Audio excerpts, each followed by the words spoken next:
Hello, magandang araw sa inyo lahat. So may pag-uusapan tayo ngayon. Pag mga ganitong oras, medyo light lang naman yung pag-uusapan natin eh. Yung seryosohan, mamayang gabi yun. Mamayang gabi yung pag-uusapan ng mga seryosong bagay. So dito, mamayang gabi nga pala yung huli pero di ko lang hopefully magawa ko na pag walang epal. 'Di ba? Anyway mga kababayan ko, ito yung unang issue na pag-uusapan natin. So may nag-repost na naman ito. Ito actually matagal na tong issue eh. Nung 2022 pa pala to, last year. Yung 'di ba Halloween season ngayon, no? Then uso sa mga kids na mag-costume ng kung ano nilang gusto, mga superheroes, 'di ba? Yung mga ano minsan hindi ko naman hindi sa bagay ito payo lang naman ng ano to, no? Payo lang naman ng Katoliko to. Pero sa akin kasi parang, men, di ba? Huwag namang killjoy, men. Di ba? Naiintindihan ko naman na, ano, kaya lang, pag nakikita ko to, actually, matagal ko na tong, ano eh, matagal ko na tong nakikita, hindi lang 2022, ano pa, nakalagay dito mga men, sabing ganun sa post. May costume na ba para sa undas? Ayan. Malapit na naman ang Halloween. Kaya naman kung mapapansin natin, nagsisilabasan na naman ang mga katatakutan sa paligid. Nariyan ang mga horror theme na palabas sa TV, mga katakot-takot na costumes at mga dekorasyong sangkakatakutan na taliwas sa paniniwala ng simbahang Katoliko. Ang Halloween ay mula sa salitang English na All Hallows o pagdiriwang ng banal na santo na siyang namuhay alinsunod sa kagustuhan ni Kristo. Hindi ito tungkol sa katatakutan, bagkus tungkol ito sa kabanalan. Kaya sa mga parents dyan, encourage your kids dress up like saints, not evils. In doing so, you are also preparing them to embrace the real essence of Halloween, which is holiness and not horribleness. Di ba? Actually, may point naman pala. Di ba? Kasi All Saints Day ang ano, di ba? Ang yun nga sinabi niya, ang All Hallows o pagdiriwang ng mga banal. Kaya lang, syempre, sir, nasa pop culture na natin yan eh. As long as ako para sa akin, no? Ito payo lang naman to ng simbahang Katoliko. Pero sa akin, men, 'di ba? Kung wala namang nagagawang masama 'yon, 'di ba may masama bang nagagawa 'yon? Actually, nakikita ko nga ngayon puro mga superhero na lang yung costume eh. Wala na nagko-costume na talagang yung aswang, bihira na lang eh. Hindi siguro sa mga iba, no? Pero kalimitan mga costume na nakikita ko talaga mga superhero na lang. Hayaan mo naman maging cool yung mga bata, 'di ba? Kung hindi naman nakaka-promote ng masama, 'di ba? Hayaan niyo na lang maging cool yung mga bata. Kung anong gusto nila. I mean, yung Halloween kasi na bagamat tama ka naman yung etymology ng Halloween, 'di ba? Naging tradisyon na kasi yan na na ganyan. 'Di ba? Wala namang masama sa sinabi ng Katoliko, kaya lang sa akin, hayaan niyo na maging cool yung bata. I mean, 'di ba? Yan iilan lang ba yung mga araw na mafi-feel ng bata sila, Christmas, Halloween, ano pa ba? Minsan lang 'yan. At saka yung mga anak nyo, minsan lang naman na yan. Minsan lang naman na maging bata yung mga yan. Minsan lang sila bata, 'di ba? Hayaan mo naman na pagtanda nila, may ikikwento sila na, alam nyo ba, ginawa kong Iron Man ng mami ko nung, nung Halloween, di ba? Ginawa akong fairy, di ba? Pero di ba, men? Bigyan na natin sa bata yan kung ano yung gusto ng bata. Ngayon, kung gusto ng bata na magdamit na santo-santo, okay lang, di ba? Pero yung di ba, men? Ibigay na natin sa bata yung sa bata. Hindi naman masama yan eh. Di ba? Yung mga adult siguro, sige. Kaya lang pag adult yan, may sariling utak na rin yan, min eh. Anyway, hindi naman masama yung inano ng Katoliko, kaya lang syempre, ito nga, min, oh, napansin ko dito sa poster na to. Ito nga yung ginawa mo, costume ng pugot na ulong pari yan eh. Di ba? Ayan o, pugot yung ulo. Nakikita nyo ba?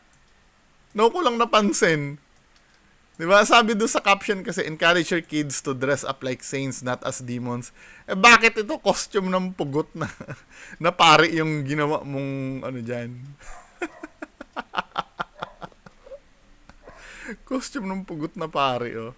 Anyway, 'di ba? Jump tayo sa next issue. Sa akin, hindi naman masama 'to, kaya lang syempre hayaan na natin yung mga bata na mag-enjoy. Kung gusto nilang maging mukhang Captain America dahil yun yung favorite movie nila or cartoons nila, ayan, 'di ba, men? Hindi naman masama 'yun eh. O next, ano ba yung next issue dito? Ito na ko na to yung videographer left after groom killed snake. May pinatay na ahas yung yung groom, then animal lover yata yung videographer. Paano basahin nga natin yung issue na yon. 'Di ba? So may mga kilala kong animal lover katulad ni Olivia ni Squeaky Pickles. Pero I'm so sure nilulugar mo yung pagka-animal lover mo eh. 'Di ba? One time na ikwento mo sa akin, Olivia, na doon sa bodega nyo, kahit animal lover ka, may nakitang cobra, aatakihin ka na, di ba? Then, pinatay nung boy nyo. Di ba? Hindi naman animal cruelty, pero tingnan natin yung istorya nito, no? Nakalagay dito, viral, why videographer left after groom killed snake? Unprofessional or animal cruelty? Di ba? A wedding photographer's post has gone viral on X, formerly called Twitter. Ay, X na pala siya ngayon, hindi na siya Twitter. After he shared that he walked out on a wedding and decided not to give the videos to the newlywed couple. The decision came after the groom allegedly killed Snake during the reception. Shared his experience during the outdoor reception. On October 22, 2023, which led him to withhold the videos. He wrote, I walked out of this wedding reception kanina because the groom caught a snake they found in the area. So, may nahuli silang snake doon. Then, smashed its head. Adding, the bride clapped and probably thought it made him look good and manly. So, may pinatay yung ahas. 'Di ba? Nakita dun sa reception kasi in his X post, he attached a conversation where someone was trying to find him and ask for a copy of the video. Following his tweet, netizens had mixed reaction, called the videographer unprofessional, while others agreed with his decision. Unprofessional naman talaga. Ako para sa akin Ayan I walked out this wedding. Ito yung cause groom caught a snake they found the area. It was outdoors. Then smashed its head and the bride clapped and probably thought it made him look. Manigas kayo, walang video. Maangas pala to si videographer. Nakita nyo ba yung niya? Yung convo, ayan So ito yung nangyari. One ex-user commented, unprofessional, dapat you set aside your feelings kasi paid ka, tama. Pwede mong marilis ang galit mo after work kasi yan. So next time, if may mangyari sa event na di mo bet, pwede mo iwan ang client anytime. Sino pa mag-hire sa'yo? Another user questioned, they could have just released it somewhere far away from the reception. Bakit kailangan patayin? Isa rin bugok, Di ba? Hindi, siguro, walang, ano ba yan? Beside the backlash, he received the videographer further explained his side, stating, I don't expect any of you to agree with me or to be on my side when I tweeted this. I am peace with that I did and I wish the couple nothing but wrath of the Encantos and they angered by their dumb action like legit. I don't expect of you. Pero pinost mo sa public, ano? Nagpapansin ka eh. The netizens criticized the videographer for being unprofessional and overacting. Some said it breached the contract, while others believe the groom's reaction was natural in a dangerous situation. Known as the fight or flight. Yes, ito yung sasabihin ko sana. 'Di ba? The tweet now has 4 million views and 726 comments. Anong ano nyo doon? Anong opinion nyo doon? Lalo na yung mga animal lover dyan. Olivia, ikaw mag-ano. Diba, animal lover ka, ano? Ayaw mong may, kahit nga toko, ayaw patayin. Pero point of view nyo, mga men.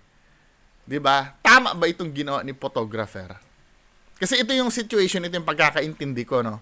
Sa wedding reception, may nakitang ahas. Diba? At karamihan naman, alam naman natin, when you say ahas kasi, mga kababayan ko, ang unang, minsan hindi naman alam ng tao yan talaga eh. Hindi naman lahat ng tao animal expert eh, ahas expert. Hindi naman ganun lahat ng tao eh. Ang unang papasok kasi sa isip mo, mga kababayan ko, pag nakita ka ng ahas, yung kamandag agad. Yung venom agad na naiisip mo dyan eh. Malay ko lang ba kung hindi venomous yan or ano? Basta sa atin kasi, when you say ahas, pag nakita ka ng ahas, threat na yun eh. 'Di ba? Wala ka ng time para i-educate. O hindi, that's a ganitong snake, hindi naman venomous yan. No! Siyempre, pag nandun na sa time na yun, matatakot ka na rin. Kahit ako din naman, 'di ba? Wala akong kaalam-alam sa ahas na yan. Pero alam ko, most of the ahas, ano talaga, threat. 'Di ba? Marami pa akong bisita. Okay lang sana kung halimbawa ganito, ano, medyo pagbibigyan ko na, kung wala namang event, wala namang ibang tao na nandoon, then nakita mo yung ahas lang na nananahimik na pagapang-gapang doon, then saka mo papatayin. 'Di ba? Pero ito may event men eh. What if halimbawa nakatuklaw yan? 'Di ba? Or lahat, obviously, hindi marunong yung groom. Hindi marunong yung ibang tao doon. Ikaw yung nakakalam, bakit hindi na lang ikaw yung nakialam doon? 'Di ba? Ikaw pala nakakaalam noon, 'di ba? Hindi naman agad-agad maghihintay pa ba tayo ng animal expert doon para i-ano 'yon? Abala yung ahas min eh, tsaka yung takot na dinudulot ng ahas. 'Di ba? Yung binigyan mo pa na yung bride daw pumalakpak pa, 'di ba? Yung kasi para daw macho daw kasi yung hindi yun eh. Pumalakpak siguro nagkaroon ng sign of relief. Kasi takot din, may intindihan mo, takot din naman lahat ng tao eh. Kasi nga may threat doon. Hindi naman natin mabe-verify na hindi naman threat yan, hindi naman venomous yan. Paano yung mga taong kahit yung fear man lang yan, delikado na. Paano kung merong may sakit sa puso doon? Natakot doon sa ahas? O, di ba? Minsan kasi hindi ko naiintindihan yung pagiging idealistic ng tao. Yung pagiging idealistic ng tao minsan wala na sa lugar eh. Sa totoo lang. 'Di ba? Hindi ko naiintindihan may mga tao. Ako para sa akin parang katililingan yung ganyan men eh. Pero mo iiwanan mo yung yung trabaho mo dahil diyan. Paano halimbawa pagka nagwo-work ka sa ibang company, ganyan. Na para sa akin justifiable naman, hindi naman on purpose na nagdala sila ng ahas doon, 'di ba? Nagdala sila ng ahas doon at sa harap ng mga bisita pinatay yung ahas. Hindi naman ganoon ang ginawa eh. Pumunta yung ahas doon na nagkataon na wala silang nalalaman doon sa ahas. Maybe ignorante sila kung kaya nga pinatay na lang eh para wala ng, 'di ba men? Wala naman Google pa ba nila? Anong itsura ng ahas? Google natin kung venomous o hindi. 'Di ba? Natural instinct natin yung bilang tao na pag may ahas na kasi unusual magkaroon ng ahas eh. Sa mga event na gano'n, lalo na outdoor pa, unusual magkaroon ng ahas. Hindi naman normal na nakakakita ka ng ahas na pagapang-gapang eh. Hindi naman niya katulad ng mga pusa, ng aso na makakakita tayo na okay lang, 'di ba? Nandiyan yung pusa na tutulog. 'Di ba? Okay lang kung ganoon eh. Yung ahas unusual kasi 'yan. 'Di ba? O granting na na alimbawa na-offend ka kasi pinatay yung ahas. Di ko naman obviously talaga naman na-offend ka. Kaya lang syempre, wag mo idadama yung trabaho mo. 'Di ba? I mean, binayaran ka diyan men eh. Akala mo ba yung mga ito na naman tayo ng comparison na naman sa sundalo? Akala mo ba yung mga karamihan sa sundalo, trip lang nilang pumatay? Kaya kaya nagsusundalo sila? Hindi naman yun ang main goal ng pagsusundalo eh. 'Di ba? May mga sundalo nga diyan na na born again Christian eh. 'Di ba? Na wala eh, line of duty kasi nila 'yon. Parang sa'yo, pagka sinugod ka diyan, lalo na outdoor, alam mo talaga mga may encounter mo, ang ingin na naman ng pusa ko. 'Di ba? Alam mo nang may encounter mo diyan sa diyan sa field na 'yan. May mga makikita ka talagang hindi mo gusto. 'Di ba? Hindi naman sa lahat ng oras ay aayon sa iyo yung buong mundo. Ngayon, kung na-offend ka, katulad ng sinabing isa nag-comment sa'yo, di ba? After niya, saka ka mag-rant, yung pinagtrabahuhan ko, ayoko nun. Di ba? Pumatay ng aso, hindi na ako uulit doon. Di yun, at least, yung service mo, nagawa mo. Wala namang kinalaman sa service mo yun eh. Yung pagpatay sa, sa, di bali sana kung ikaw ay, doon, ikaw ay, pinadala ka doon para ikaw mismo yung pinilit pumatay doon sa ahas. 'Di ba? Ano 'yun? Natural response lang. Huwag tayong masyadong ganyan. Wala na sa lugar to eh. Ako, para sa akin, opinion ko, sasabihin ko sa akin wala na sa lugar to men eh. 'Di ba? O ito, bibigyan ko ngayon ng example Nasa trabaho ako. Ito mismong trabaho ko na pinadala ako sa isang store. I believe Makati yata 'yon. Sa Makati yata. Ayoko nang sabihin kasi dalawa naman pinanggalingan Robinsons at at SM eh. Hindi ko na sabihin Alam mo ba yung mga empleyado dun sa sa isang na yun. Magmahula na lang ang Robinson ginagawang robot. 'Di ba? Ginagawang robot yung mga paano ko sinabing ginagawang robot? Hinahayaan kang mag-overtime pero hindi ka binabayaran. Ang bayad sa overtime mo, halimbawa, na overtime ka ngayon, i-offset mo lang ng isa pang day off uli. Hindi ka babayaran. Bale wala OTY ang overtime dito sa company na to. Illegal 'yun, men. 'Di ba? Nakikita ko yung pinipuwersa nila, yung mga kahit mismong merchandiser lang. Sabi ko, bahala na kayo kung anong isipin. Kahit mismong promodizer, merchandiser lang, ini-encourage nilang mag-bag pag peak season. Bawal yun eh. Hindi naman trabaho ng merchandiser yun, tsaka hindi naman kami nagpapasweldo sa merchandiser eh. Inuutosan nilang mag-bag. Yung mga merchandiser, bawal yun. Kasi pinapasweldo sila ng agency nila do sa produkto na hawak lang nila. 'Di ba? Kung magiging idealistic ako, gagawin ko 'tong gagawin mo, iiwanan ko 'yon. Iiwanan ko, pero hindi ako ganun katanga. Siyempre, 'di ba, may mga time na maging professional ka naman, na may proper venue para magreklamo ka ng ganyan. 'Di ba? Tapusin mo muna yung trabaho mo bago ka magreklamo, kasi kapag iniwan mo 'yon, maraming maapektuhan doon. Maraming anong tawag dito? Maraming maaabala dyan sa gagawin mo. Katulad niyan, wedding pa naman yan, men eh. 'Di ba? Alam mo bang ikaw ang pinaka-importante diyan na tao? Dahil nasa kamay mo yung memories nila eh. Yung video mo tsaka pictures. Nasa kamay mo lahat 'yun eh. 'Di ba? Sa'yo nakasalalay yung mga images, mga videos na ipapakita nila sa anak nila at sa magiging apo nila na nung kinasal kami, ito yung nasa iyo yan eh. Ikaw ang pinaka-importante diyan. Diyan sa event na yan. Hindi yung mga nagki-catering, hindi yung mga coordinator, ikaw. 'Di ba? Tapos aalis ka. Men, Katarantaduhan yan.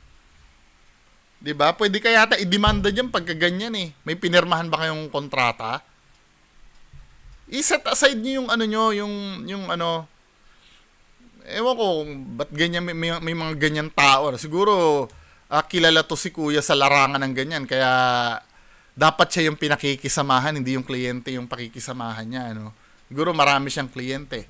'Di ba? Good luck na lang sa susunod kung may kukuha pa sa'yo at ganyan ka. Sana hindi mawala yung ano mo. 'Di ba? Anong opinion niyo tungkol diyan? Nakaka-bullshit, 'di ba? Men. Dahil do sa bagay na ano, hindi naman karumal-dumal yun eh. 'Di ba? Hindi naman nila trip na patayin lang yung ahas doon eh. Anyway, next topic tayo. Hindi, gusto kong malaman yung ano ha, gusto kong malaman yung opinion nyo tungkol doon. Ito naman, yung teacher na nagpakain.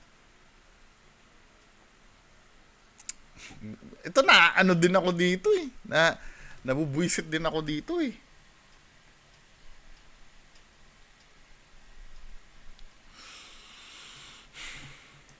Tingnan natin to. Ito yung video na yun. Oh. Yung nagpakain na lechon.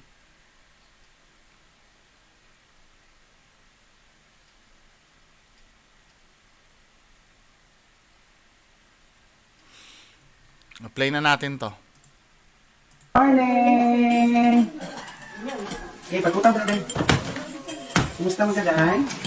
So ito, Sa magatong, sa madugdugin. ano bang issue dito ni Kuya? Oh, okay. Thank you, Lord. Ba? Sa madugdugin ko? Nangaligo. Asan mo nangaligo? Siguro vlogger to si Sir. Siguro, sabi niya gano'n, happy morning, our breakfast for today, rice with lechong baboy and Amias blend mangosteen, malunggay, and corn coffee. Maraming salamat sa napakamurang quench tumblers ni Harold. Salamat din, Doc, dyan, di ba? So, dito, pinapakita niya dito. Pagkutang ka din. Kumusta mo ka daan? Kung sa magatong, sa madugdugin ko. Wow, baby. Thank you, Lord. Sa may kuha akong sa badog domingo? Nangaligo. Asan mo nangaligo? Sa pa? Asan mo sa paa? Sarap naman ng breakfast nila. Kumusta ka, Glenday? Mira? Kumusta magatong kuha? Dahapon. Simba ka wala? Sa may kabaling. Kaya nag-ribot ang gana. Ayun. May tinitingnan ako, may pattern akong tinitingnan eh. Didet? Ang simba wala? Uy, wala? Ay, nanglabad si Didet. Kung saan mo gilabahan? Sige na, di mo nga pa? Iswila. Hi, Romel. Good morning, Romel. Kumusta man si Romel? Kukiran. Kumusta man si Romel atong Sabado o Domingo? Sa akin, hindi, yung ginagawa ni teacher, hindi naman masama yan sa akin. Kaya lang napapansin ko, parang ginagawa niya na lang to sa views talaga. Kasi yung mga ganitong bagay, alam mo kung tutulong ka, hindi mo na dapat mini-video eh. Pero at the same time, hindi ko naman masisi kasi vlogger yata to si Sir. 'Di ba? Kailangan niya nga naman na may same ito sa mga nagpa-poverty porn eh. Yung mga tumutulong sa kaya lang syempre hindi maganda naman yung ginagawa niya pero kung dadako tayo dun sa bukal ba sa kalooban yung ginagawa niya. Kasi napapansin ko pag magbibigay siya ng ba't yung isa-serve niya dito walang balat? Ayoko nang walang balat. Gusto ko nang may balat. Hindi, balik tayo doon nagugutom ako doon sa ayoko niya yung walang balat. Hindi masarap kainin ng lechon ng walang balat. 'Di ba? Ayoko. 'Di ba? Wala na, hindi na masarap 'yan. Hindi, ang sa akin lang, balik tayo dito, napapansin ko kasi si teacher, pag magbibigay ng at kikisin niya yung mga estudyante niya, tumitingin siya sa camera. 'Di ba? Pagkakinis niya yung i-rewind natin mga mena. Tumitingin siya sa camera. Anong big deal doon, bungo? Hindi sa akin kasi, para nakikitaan ko, tamo yan, katulad niya na, din susulyap siya doon sa camera, maaaring hindi niya doon sa iba. Parang chine-check niya kung maganda yung pagkakakuha. Di ba? Ang tatanungin niya sa anong masama doon? Wala naman. Kaya lang, doon ko nakikita na para sa views lang eh. Di ba? Pero at the same time, nakikita ko naman yung, siyempre hindi ka naman mag-e-effort niyan, ano, kung para sa views lang. Doon naman na siguro yung pagtulong. Or, ano, kaya lang, pagka, alam mo yung binibidyo na ganyan, hindi talaga ako, I'm so sorry, no? Maliban na lang halimbawa, may nag-sponsor sa kanya at gustong makita, nag-sponsor sa kanya na, oy, ipakain mo to sa mga bata, ha? Diba? Syempre, gusto nga rin naman makita, nag-sponsor na, yan ang hindi ginagawa ng mga ghost hunters, eh. Pag pinadala ng pera, hindi pinapakita. Diba? Pero kung halimbawa yan ay bukal sa kalooban mong gagawin, men. Hindi eh. Okay lang naman, hindi naman masama. Inuulit ko, hindi naman masama yung ginawa ni teacher, kaya lang, lang talaga. Excuse me. Lang talaga. Tumitingin siya sa camera. Pagka,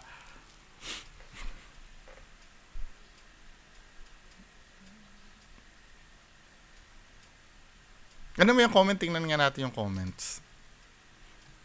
Kung ano yung masasabi. Comment kayo ha kung ano yung... Hindi ba makikita yung comment nito?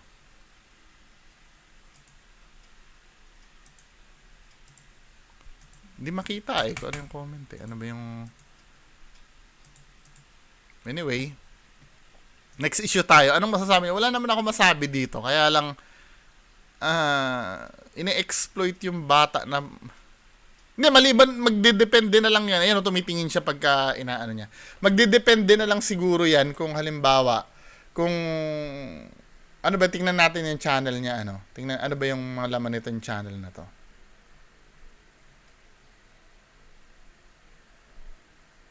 Birthday niya,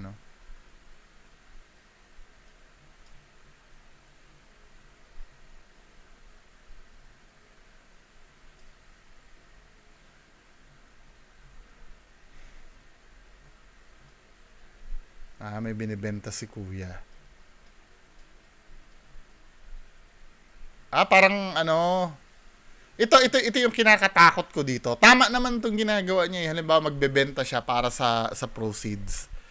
Paano kung ang risk nito, paano kung halimbawa, may transparency ba to?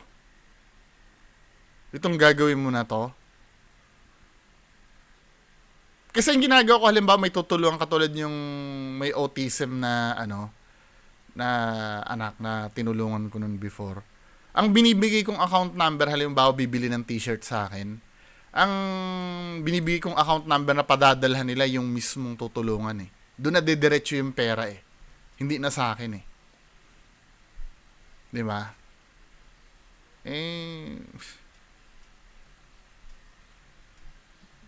Sana mapunta kung may transparency naman pero kung halimbawa gagamitin niya yan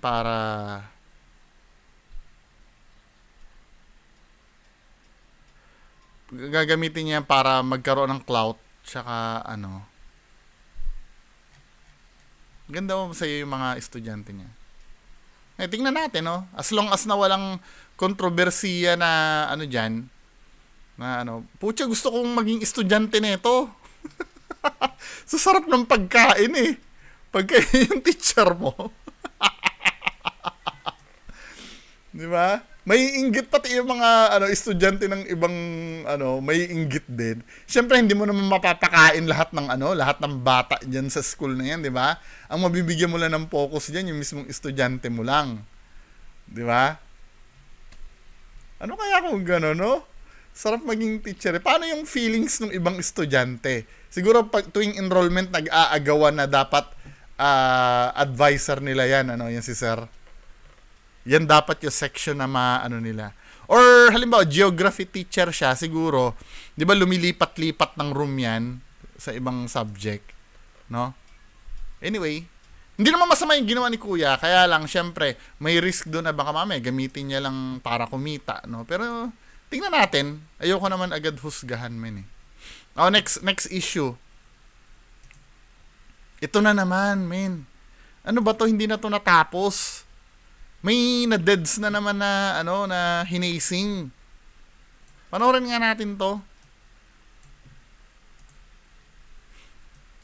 Ano na naman? Taogama na naman ba to? Na-identify natin yung 4 na suspects na nandito na sa ating kustudiya at sumasailalim sa masusing investigasyon ng Criminal Investigation and Detection Unit. At sa kanilang pag-iimbestiga ay meron pa tayong na-identify na iba pang maaaring kasama doon sa sinasabing initiation rights. Bugbog at paso sa iba't ibang bahagi ng katawan ang inabot ng 25 anyos na estudyante ng Philippine College of Criminology na si Aldrin Larry Chua Bravante nang sumailalim sa initiation ng grupong Tau Gamma Phi kagabi. Base sa inisyal na ulat, nakatanggap ng tawag ang Manila Police District bandang alas 7 kagabi mula sa Chinese General Hospital. Sabi ko na nga ba Taogama na naman, men, Hindi ko naman sinasabi na ito may mga na naman. May mga yung katulad nung dati nung na content ko, may na-deads din na hinasing ng Taogama eh. Ang magiging reaction na naman sa reaction video ko niyan. May mga mau-offend na naman na mga miyembro ng Taogama. 'Di ba? Dapat niyo maisip mga men, hindi naman yung pagiging Taogama niyo yung problema. Ang pinoproblema, hindi lang naman kayo yung may issue na ganyan eh. Kaya lang syempre nadadalas yun sa inyo. Parang, ito yung nung unang may namatay na hinasing, di ba? Yung may namatay na baka mamaya maano ko na YouTube. Yung may namatay, ano ba yun? Kamakailan lang yun, di ba? Months ago lang yun, yung may namatay na nahising ng Taogama na nanilibing na lang bigla. Di ba? Nung time na yon, hindi ko naman intention na anuhin yung Taogama na sisihin. Kaya lang syempre, ito kasi yung catch doon. 'Di ba? Ang gumawa noon ay Taogama. 'Di ba? At ang major na kinikriticize doon yung pag-hazing. Talaga responsibilities nyo yun. Huwag kayong magagalit pag nadadrag yung name nyo dyan sa sa ganyan nangyari. Sasabihin naman, hindi naman lahat ng Taogama ganyan kasama, hindi naman, yes, nagigets ko. Parang yung Jollibee nga lang yan di ba? May napritong towel ng Jollibee, buong Jollibee apektado. Naiisip nyo ba yon? Sa ano nyo sa teritoryo nyo nangyari or sa loob ng grupo nyo nangyari, malamang talaga accountable yung Taogama. Yung mismong Taogama mismo. 'Di ba? Pag may namatay doon sa kamay nyo, ito yung hindi ko naiisip yung mentality na mentality ng iba na yung parang kampihan talaga. 'Di ba? Alam naman natin na may namatay. May namatay, mali talaga yung yung nakapatay ka. 'Di ba? Pero dahil Taogama, hindi pa. Alam mo pagtatanggol pa instead na hindi naman buong Taogama yung marami namang ginagawa ang Taogama na maganda eh. 'Di ba? Kaya lang huwag kayong defensive pagka nasasangkot yung grupo nyo. 'Di ba? Huwag kayong defensive. Maging kakampi, kahit Taogama ka pa, maging kakampi nyo kami sa pagkundina sa mga ganitong uri ng pangyayari. Yung pangyayari ang kalaban natin, hindi yung grupo nyo. Nagkataon lang na nasa grupo nyo nangyari yan. 'Di ba? Nagkataon lang na sa grupo nyo nangyari yan, men. Ngayon, ito, pangalawa. Nangyari na naman uli sa grupo nyo na naman uli. Binigyan na kayo ng ng chance dati na ayusin niya na para hindi na maulit. Ano nangyari? Maghuhugas na kamay na naman kayo? Magtuturo na naman kayo ng iba na, ba't yung iba may hazing hindi napapansin? I'm so sorry. Huwag ka magturo ng iba.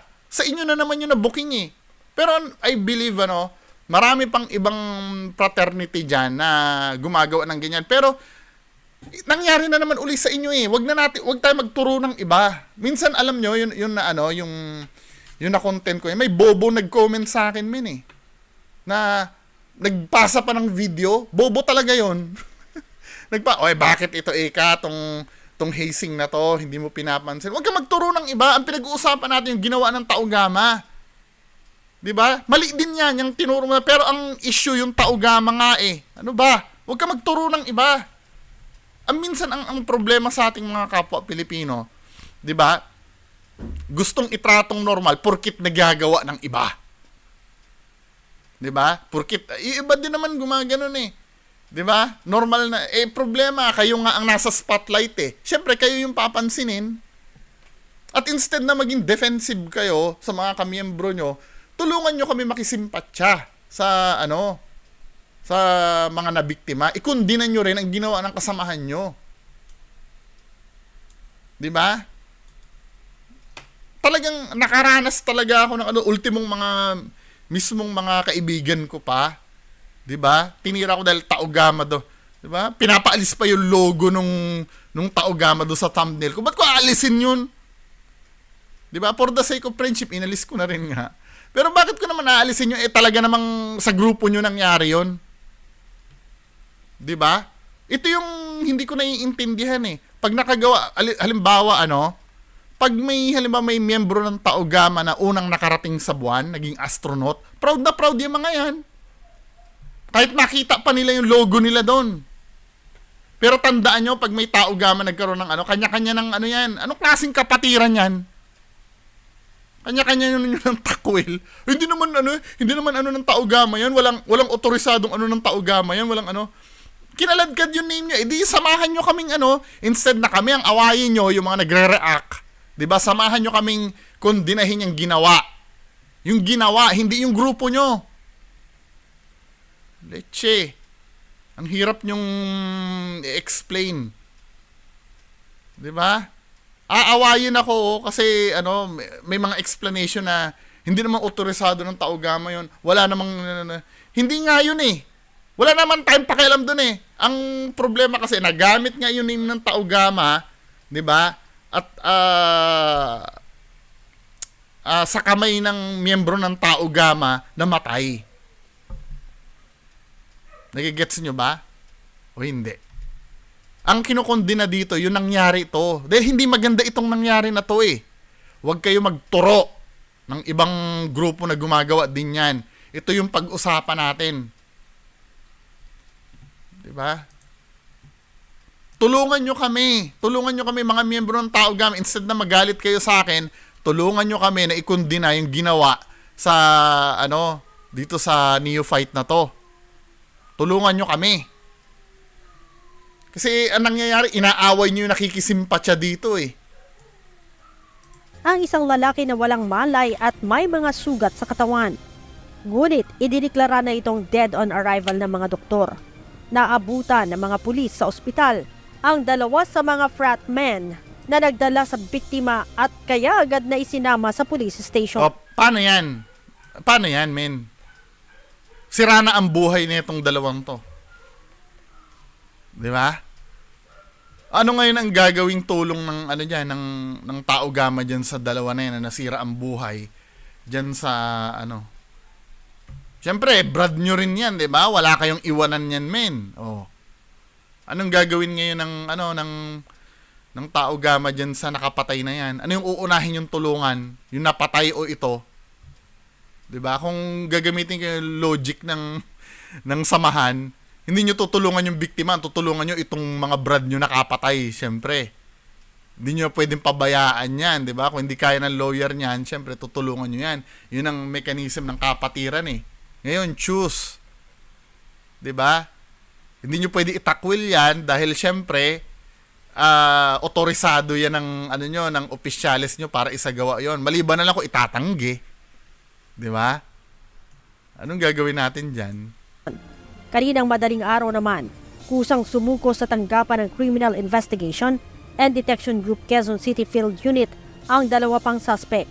Ngunit nabatid na hindi lamang 4 kundi 12 ang suspect na nakilala ng Quezon City Police District sa nangyaring hazing. Ayon kay Quezon City Police District Director, Police Brigadier General Red Maranan, mayroon pa mga jando silang hinahanap. Paano ito sa iba pang suspect magkusa na ring sumuko sa mga otoridad. Doon sa iba, Ano ba yung essence ng pagpapadel? Ano ba yung nun? Ano bang message na nais iparating nun sa neophyte? Hindi, tinatanong ko Tinatanong ko para masubukan yung dedication mo. 'Di ba? Paano kung halimbawa may sakit yung gusto nyo maging miyembro? Kailangan ba, mala Spartan ba yan? Di ba yung mga Spartan ganyan? Na pag hindi nag-survive sa training, i-discard nila yung tao.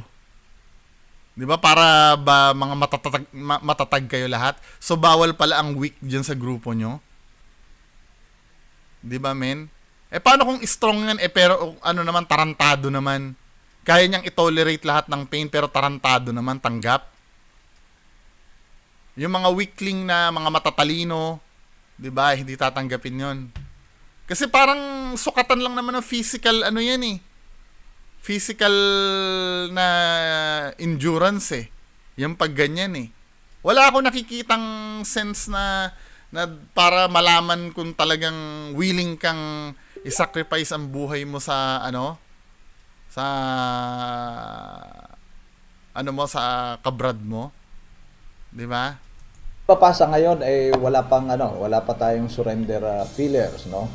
Pero tuloy ang pakikipag-ugnayan natin doon sa ibang mga miyembro na nasa kustodiya na natin, na tawagan yung kanilang mga kasamahan na kasali dito sa initiation rites at sila ay sumuko na dito sa ating kapulisan ng Quezon City sapagkat hindi titigil ang pamunuan ng Quezon City Police District sa nahanapin sila, tugisin sila at panagutin sa kasi mainit yan mukhang magpapahiring na naman to men 'di ba? At nasa ganoon mabigyan natin ng hustisya yung biktima. Pinuntahan din ni General Maranan ang lugar kung saan nangyari ang hazing. Ipinahanap na din ito ang paddle na itinapon umano ng mga suspect sa ilog. Base nga sa ating Ito yung masakit yung supposed to be mga future na magiging kabrad mo. Lahat ng evidence itatapon nila sa ginawa nila sa iyo. Ironic. nakita, tagun-tago nga yung lugar, no? At ang kabutihan naman nun, maraming mga testigo tayong natanong dito sa paligid na nagbibigay ng impormasyon. Although pa konti-konti, pero malaking tulong na rin 'yon para mabuo natin yung pangyayari. Sira na yung buhay ng Dito sa abandonadong gusali na ito sa bahagi ng barangay. Uy, abandonado. Donski, abandonado daw. Pag nakakarinig ng abandoned na kinikilig na yung mga ghost hunters Barangay Santo Domingo sa Quezon City, sinasabing isinagawa umano ang initiation rites kay Aldrin Bravante. Dito siya sinasabing pinagpapalo at pinaso ng sigarilyo sa dibdib at kamay na siya umano naging sanhi kaya't nahirapan siyang huminga at nawala ng malay. Makakapag-file tayo ng kasong murder in relation sa Murder, Republic patay. 11053, yung Anti-Hazing Law of 2018 na kung saan ito ay may parusa na habang buhay na pagkakulong at 3 million pesos na Nako, patay. Nanlulumo naman ang pamilya ng biktima sa sinapit ng kanilang anak. Talagang wala na ho, puro paso, talagang may gagat, talagang Totally violent. pagdating mo sa ospital, wala na raw talagang buhay, sabi ng doktor wala na ano pa nila, sinusurvive pero wala na talagang nangingitim na ho yung mga tama niya ho sa katawan niya. Base naman sa salaysay ng barangay official ng Santo Domingo, sa pagro-roving nila kagabi, nakita niya ang nasa 20 kabataan Nako. na nagiinuman sa lugar subalit hindi niya alam na may hazing nang nagaganap. Yun na, nagiinuman lang. Wait. Ito yung mga Tao Gama members dyan. Ito, tanong ko lang po. I mean, pagka nag-initiation ba kayo kahit saang lugar lang? I mean, wala ba kayong proper venue na katulad, may mga organizations akong alam na ganyan Mason ba yon? Yung mga Mason, yung talagang may ritual sila na Na yung may venue talaga. Ito yung napapansin ko, karamihan sa mga fraternity na ganyan, yung pupunta sila sa isang abandoned na lugar, tapos gaganyan-ganyan sila sa... Parang paano mo madodocument na yun ay official na na gawain nyo? Sinong magdodocument nun, men? Present ba dun? Kung present dun yung yung may tawag kayo doon sa parang supremo, 'di ba? Liable 'yun. 'Di ba? Ito ko. Nakaupo sa mga motor, may babae pang isa. Nakita ko. Sakala ko nga may birthday. Dahil sabi ko, ba't ang daming tao dito? Mariin namang kinukundina ng PCCR ang nangyari sa isa nilang estudyante na tinawag nilang isang heinous crime. Hindi nila kinikilala ng eskwelahan ang Ayun anumang lang. organisasyon na gumagawa ng mga bayolenteng gawain na taliwas sa itinuturo ng PCCR. Makikipagtulungan din nila ang PCCR sa isinasagawang investigasyon ng pulisya para mabigyan ng hustisya ang pagkamatay I believe hindi naman yata sa school to na recruit, no? Sa labas to siguro na recruit. ni Bravante. Dea Ilagan, UNTV, News and Rescue. You know, just imagine, dyan ka Sa ipapadel. aming sandigan, serbisyo publiko ang aming Wala ba silang proper venue dyan na, let's say, ito yung clubhouse ng mga tao gama dito ka ipapadel? Walang ganun kasi malakas na ebidensya yun eh. Kaya doon kung saan-saan sila na, o para talaga, kung ganun ang lalabas, parang lumalabas na talagang handa sila na may mapatay sila. 'Di ba? Dahil kung hindi naman nila hangarin pumatay, dapat nasa proper venue sila. Let's say, katulad ng sinabi ko, nasa clubhouse sila ng Tao Gama, no? 'Di ba? Yung building na Tao Gama lang talaga mismo, tas doon gagawin. 'Di ba, men? pinahahalagahan. Wala, isang buhay na naman ang mga nanonood sa akin, just in case may nanood sa akin na Tao Gama, mga men. Hindi ko sinasabi na masama yung grupo nyo. Yung act yung masama eh. 'Di ba? Katulad nito, kahit dito sa kahit sa simpleng dyan lang sa baba sa comment section yung mga madalas na nanonood sa akin. Hindi ko naman ma-assure na yan eh, na mabubuting tao lahat yan eh. Mabubuting tao ba kayo lahat? 'Di ba? Hindi lang dito, kahit saan. Kahit saang organisasyon, pa yan, kahit nga sa simbahan, 'di ba? Hindi mo na ma-assure na na lahat yung banal, may mga pari nga na nang rape ng bata eh. 'Di ba? Ang lang dito, wag kayong balat sibuyas pag nadadamay na naman yung organisasyon nyo. 'Di ba? Kaming mga nakikisimpatya sa biktima, ang hinihiling lang namin sa inyo, samahan nyo kami na ikundina yung ginawa ng kasamahan nyo. 'Di ba? Yes, naiintindihan ko naman na nadadrag yung pangalan nyo. Sino idadrag niyan? At dahil ba saan kaya namatayan? Dahil sa grupo nyo rin. Para mapabilang sa grupo nyo. Tapos ihuhugas kamay nyo yung pagiging taugama nyo, men. Di ba? Ano naman kayo responsibility? Di ba? Mag-take naman kayo responsibility. At samahan nyo kami, hindi ko kayo inaaway, mga taga-Tao Gama. Samahan nyo kami makisimpatya. 'Di ba? Sabihin niyo sa amin na oo nga yung ginawa ng kasama namin hindi talaga katanggap-tanggap 'yun. 'Di ba? Kailangan talaga silang maparusahan. 'Yun lang. Hindi kasi yung minsan kasi nagja-justify pa yung iba na bakit kayo iba, hindi naman napapansin. Bakit ba't dinamay ang Tao Gama diyan? Hindi naman otorisado ng Tao Gama. Ang pinapagalitan yung nagre-react no? Yung nagbabalita yung pinapagalitan, hindi yung mga nakapatay, kundi ba naman mga siraulo. 'Di ba, men? Anyway, yan lang po muna. Maraming salamat. Bye-bye.